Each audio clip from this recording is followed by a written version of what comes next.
Know if you're watching on YouTube, you can't get a good glimpse of the tribal chief, the head of the table, the undisputed Universal Champion Roman Reigns. I could not get a good photo that really emphasized the face of Roman, but you can see it right there in the top corner. The new undisputed WWE Universal Championship. Roman Reigns is no longer going to be carrying those two belts. He's going to be carrying that one gold belt, which I will tell you looks a lot better in that light than it did on the stand Friday night on SmackDown. But not only does Roman Reigns have a new championship belt, but I want to talk a little bit. I'm not going to spend a lot of time, maybe just a couple minutes, on the entire Bloodline story.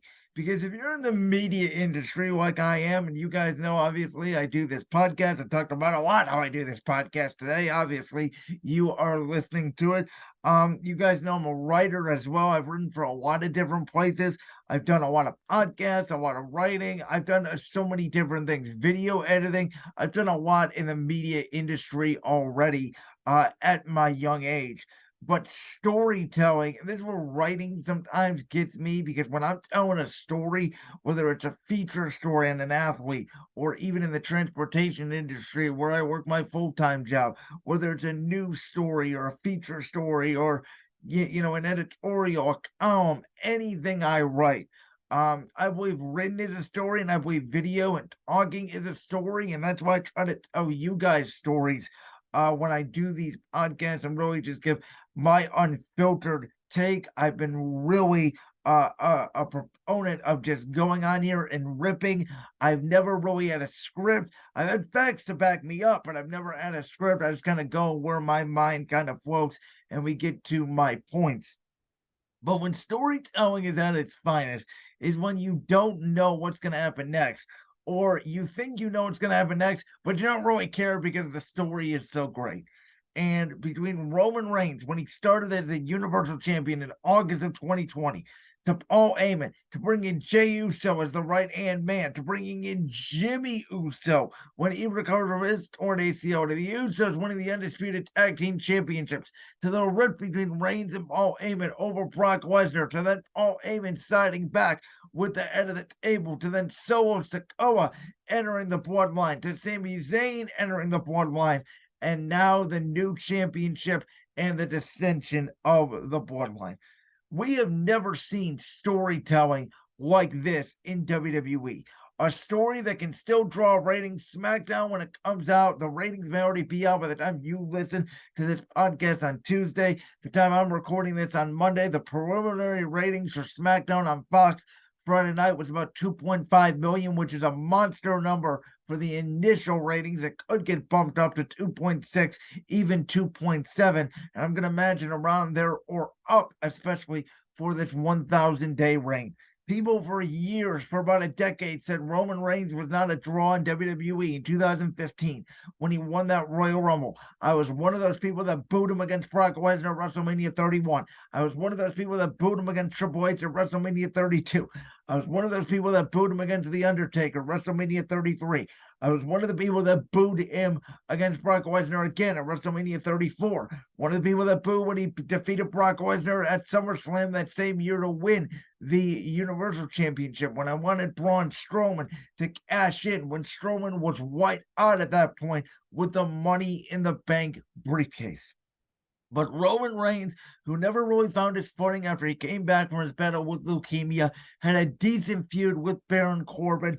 But once he came back after COVID, which I was not excited for that Goldberg match at WrestleMania 36 when it was initially scheduled in Tampa, Florida anyway, for Roman Reigns to come back to be the tribal chief, for Jimmy and Jey Uso to transform from being a great tag team to being the undisputed best tag team in the world, and for their characters to transform from tag team wrestlers to singles wrestlers, especially with Jey Uso and with their promos, and then Solo Sikoa coming in, being the ultimate enforcer of the Bloodline, Paul Heyman with his facial expressions and his promos.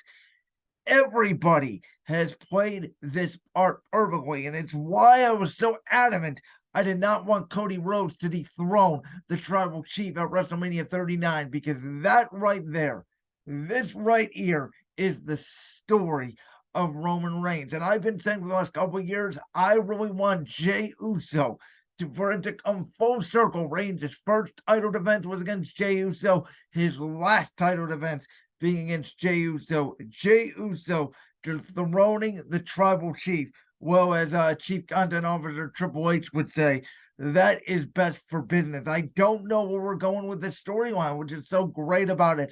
I really want to see Roman Reigns and Jimmy Uso one-on-one. Maybe we get it down the line, but it looks like we're going to get Reigns and Solo versus the Usos at Money in the Bank.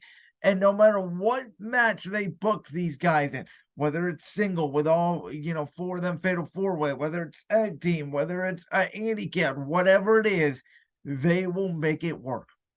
Roman's faced so many people along this title reign. He's elevated Kevin Owens, Sami Zayn in a main event status once again. Faced so many Hall of Famers and legends. A legendary run that's going to maybe be around the 2,000-day reign as Universal Champion. And who knows, maybe they extended to 2028. I was trying to think what WrestleMania that'd be. Probably WrestleMania 44. And Roman Reigns surpassing as the longest reigning undisputed champion in history, surpassing Bruno Sammartino.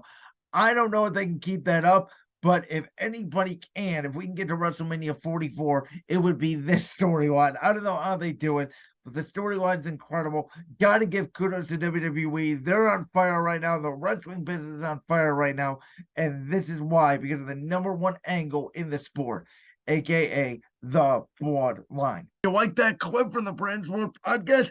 If so, make sure you go down there and hit that subscribe button. While you're down there hitting the subscribe button, make sure to also hit the notification bell so you never miss another upload. And make sure you check out all the other clips from the Brand's World Podcast right here on YouTube.